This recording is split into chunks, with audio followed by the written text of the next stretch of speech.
Ozempic. The medication that was originally designed to treat diabetes has gained so much popularity after people decided to use it for weight loss. Hi, I'm Ana Paula Bermeo, clinical psychologist, and on this channel we talk about everything related to, of course, psychology. So if you're interested, please keep on watching. Before starting this video, I want to remind you that I give in-person therapy.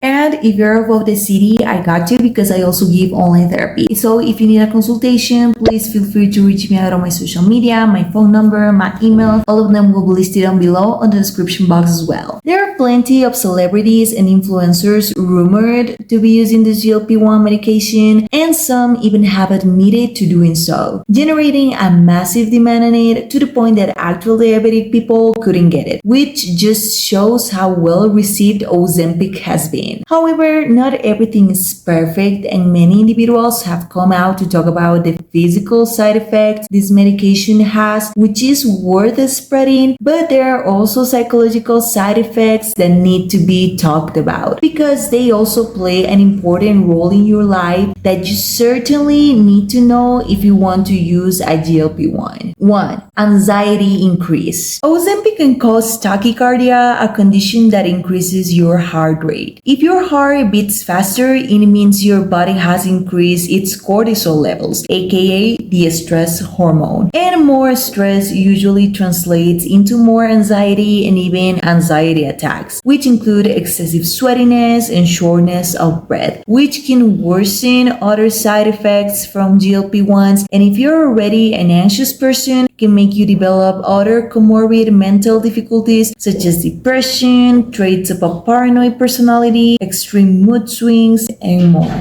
Number 2, chronic fatigue. In other words, extreme exhaustion. This can happen by low blood sugars and the appetite suppression, which may cause you to not eat enough calories for your own needs. Extreme fatigue can make you irritable and moody, have sleeping problems, whether if those are having trouble falling asleep, interrupted sleeping cycles, insomnia, or hypersomnia, which can generate difficulties in your daily life, as all of those things can increase stress as well, cause brain fog, bad processing of information, and a significant decrease on brain functioning. Number 3, electrolyte imbalances. Another after effect of semaglutide is diarrhea, and this one can cause electrolyte imbalances, which has repercussions in your brain. I already talked about this on my video about EDs on athletes, which you can check out on the channel, but if you didn't know, the electrolyte imbalances can damage neuroplasticity, which is the capability your brain has to adapt to different circumstances and learn new things. Processing of information, the ability to make decisions, emotional regulation, all of them aside from physical problems as heart failure and higher risks of suffering severe body injuries. Number 4, increased food noise. Many Ozempic users have praised this medication for reducing food noise, but for others, the opposite can happen. Food noise is basically thinking about food and eating habits very often and generally in a restrictive manner. Why would this happen with GLP-1 consumers? Despite decreasing appetite, some can feel frustrated and restricted for not being physically able to enjoy their favorite foods. Hence why they might think about them often, whether if it's taste, texture, smell, which can cause a significant increase on food cravings, which can simultaneously augment other already mentioned symptoms as stress, fatigue, mood swings, irritability, you name it. But also because of all of this, individuals maybe decide to stop using semaglutide and later on develop eating disorders. The most typical being binge eating due to the extreme limitation of foods before, but also under eating disorders as anorexia, bulimia, orthorexia,